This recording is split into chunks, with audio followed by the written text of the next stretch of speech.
E3 2015. Bethesda brings all of their new Fallout news to the show. News of Fallout 4, news of Fallout 76. We'll talk about Fallout 76 at a different time. But every trailer, every piece of information, everything that I saw about Fallout 4 made me like it less and less. I didn't like the idea of the settlement system or base building. I didn't like the idea of as much weapon crafting, as much armor crafting.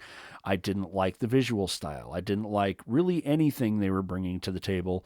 So much so that I avoided Fallout 4 for the longest time, and in fact, were one of those Fallout fans that really just didn't even acknowledge that the game existed for years, all the way up until 2020, as a matter of fact.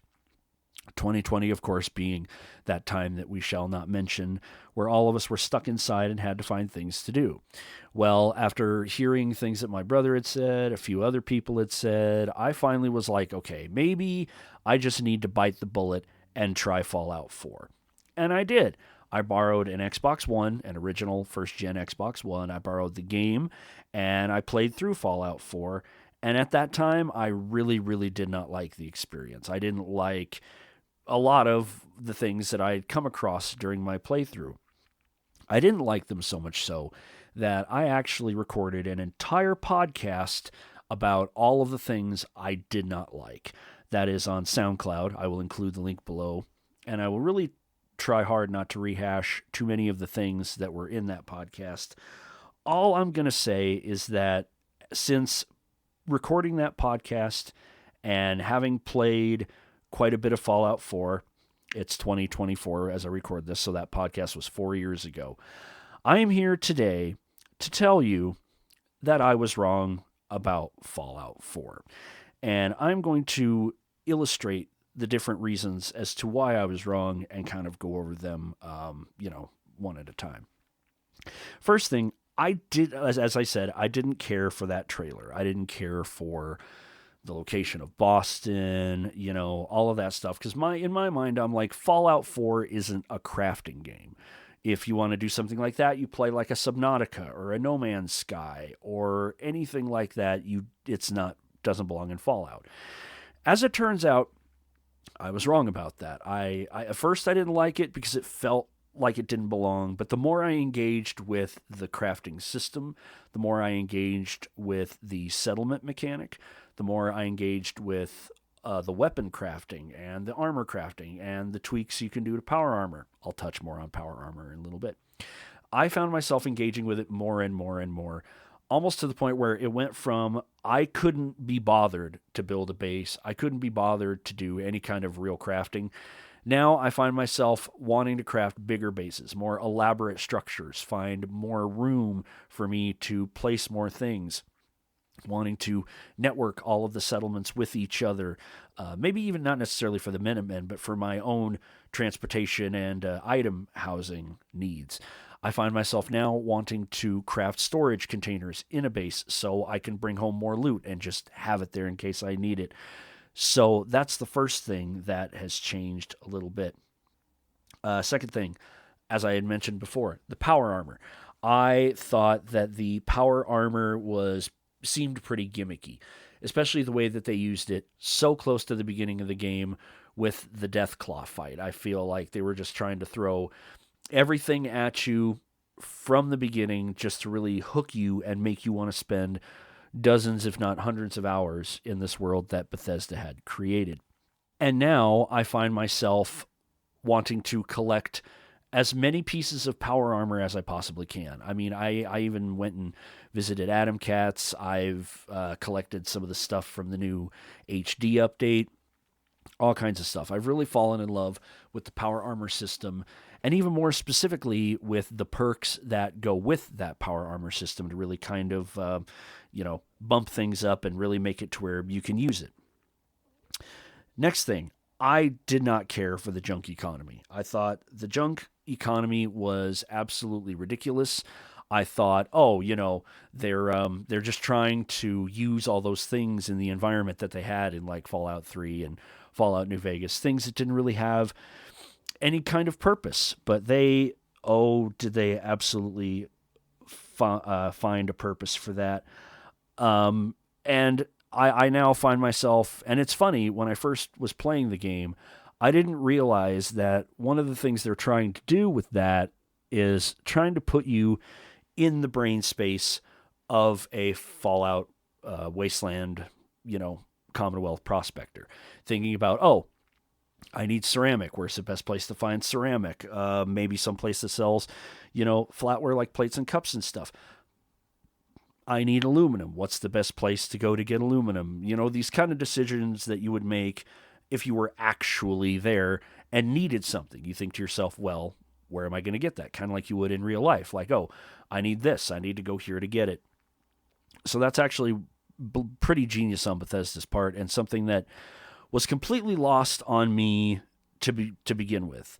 I didn't realize how, pun intended, how crafty it was to make certain things, like the more involved in weapons crafting you get. Like if you want to craft a bunch of energy weapon things, you're going to need like fiber optics, glass, crystals, things like that.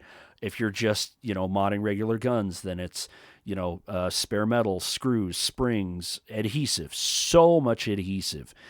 And I really find that now, having spent a good amount of hours with the game in a state where I'm more open to it, it's all making sense. All these systems that Bethesda had put in place finally, came crystallized for me when it came to the junk economy. And also, as you're looting, at first, I really did not like the quick loot menu. The fact that, if you just mouse over something, it'll tell you whatever's in that container. Didn't care for that. Now it is so easy and so convenient. As a matter of fact, when it comes to the junk economy and the quick loot menu, I find myself looking for and doing these things, even going back and playing old Fallout titles. I was recently streaming Fallout New Vegas not too long ago, and I found myself wanting to collect all this junk, thinking, oh, I'll just, break it all down later for scrap parts, remembering, oh, that's the wrong Fallout game.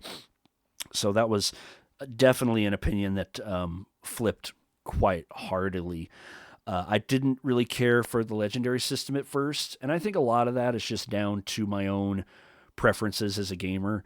I'm not really the kind of person that grinds for legendary items or different drops or anything like that. But I found myself, hey, if there's a legendary enemy, I'm going to see if I can't try to take them down to find that just right thing that you cannot craft onto another weapon. I found the legendary system was, is a pretty brilliant and genius system now. Another thing I didn't care for, I really did not like the change to the perks system. I found that, just because that's how I had always played any RPG, be it a tabletop RPG or even any kind of a CRPG, video game RPG, what have you, slowly increasing skill points in chunks. Really, once I kind of understood the perk system and why it's better, then it kind of all changed for me. Then it was like, oh, well, instead of spending a leveling up a skill to another, 10, that may not even affect the next thing I do, it seemed kind of silly. With the new Fallout perk system, you immediately get to select something and you immediately see a benefit to that, be it Gun Nut or Aqua Boy or anything really. You instantly see an effect when you pick that perk, and then, of course, as you level it up, then you level up that particular skill. But you immediately see that effect when you pick that perk. So that's a really good system for that. My eyes have been opened. Go on to a faction. I honestly, at the beginning, was not a big fan of how the Brotherhood of Steel was portrayed in Fallout 4. Now, a lot of that had been because, and bad Fallout fan, I know, I'm aware, my only experience with the Brotherhood of Steel had been in Fallout 3 in New Vegas, wherein that's not the whole story. At that point, I had not gone back and replayed the original Fallout games. I knew of them, I knew the broad strokes, but I didn't really get in there and get into the minutia. I didn't get in there and get into how each faction was portrayed. And having played Fallout 1 and a little bit of Fallout 2 as well, the Brotherhood of Steel, it's more crystallized in my mind. Now, their portrayal was a lot closer to an original Fallout style of a portrayal of the Brotherhood of Steel, although I still feel that Maxon is a little bit too severe, and I didn't even realize for the longest time that in Fallout 3, Lion's Brotherhood of Steel was actually cast out from the proper Brotherhood, and the Brotherhood outcasts in that game were actually more akin to what we remember of the Brotherhood of Steel. So after going back and replaying the old Fallout games and really understanding this faction better, now we've come to the part of the video where I can talk about the technical side of this, the technical side of one of the reasons why I didn't really care for the game as much. And a big part of that is the fact that like I said, I played Fallout 4 for the first time on an original Xbox One. That was my MO. That is what I had always done. I had played a brand new Fallout game for the first time on a console with a controller. Never had a single issue with any of it up until I played Fallout 4 on that Xbox One. Now, I want to qualify this and say what the experience that I had was probably some kind of a fluke. It's probably some kind of a one-off thing. There was actually probably something going on with that Xbox. So I think I'll qualify everything now before I say what I'm going to say going forward. I have never, and I've been playing console games since the Atari 2600, okay? I have never had a console game freeze, crash, glitch that hard, that amount of time. It was pretty bad. Now, I'm glad to say now that having since played that, I have since, bought it on Steam. I've been playing it on the PC.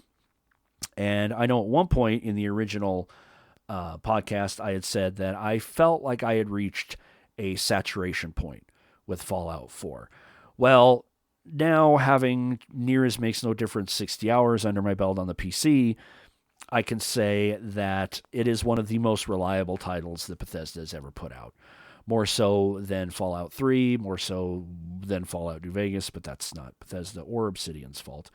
It is actually it is really a rock star as far as performance, reliability. I've not had a single issue with that game at all. So that really led to a lot of my frustration. The fact that I'd be really hard into something and be really plowing through a quest line or something, and then it would freeze, it would crash, it would do anything that would really keep me from enjoying that particular experience.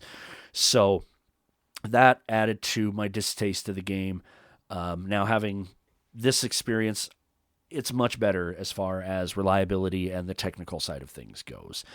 So from 2020, actually, let's go all the way back. From 2015 till now, almost 10 years later, as it is October 2024 as I'm recording this, I was wrong about Fallout 4, and I've never been so happy to say that I was wrong about something before in my life. I enjoy the game. I find myself wanting to play it as much as possible. I find myself going, oh, what's the next thing I'm going to do? And actually, I have the answer for that. The next thing I'm going to do is going to be a Let's Play of Fallout 4. So, until then, everybody, and as always, until then.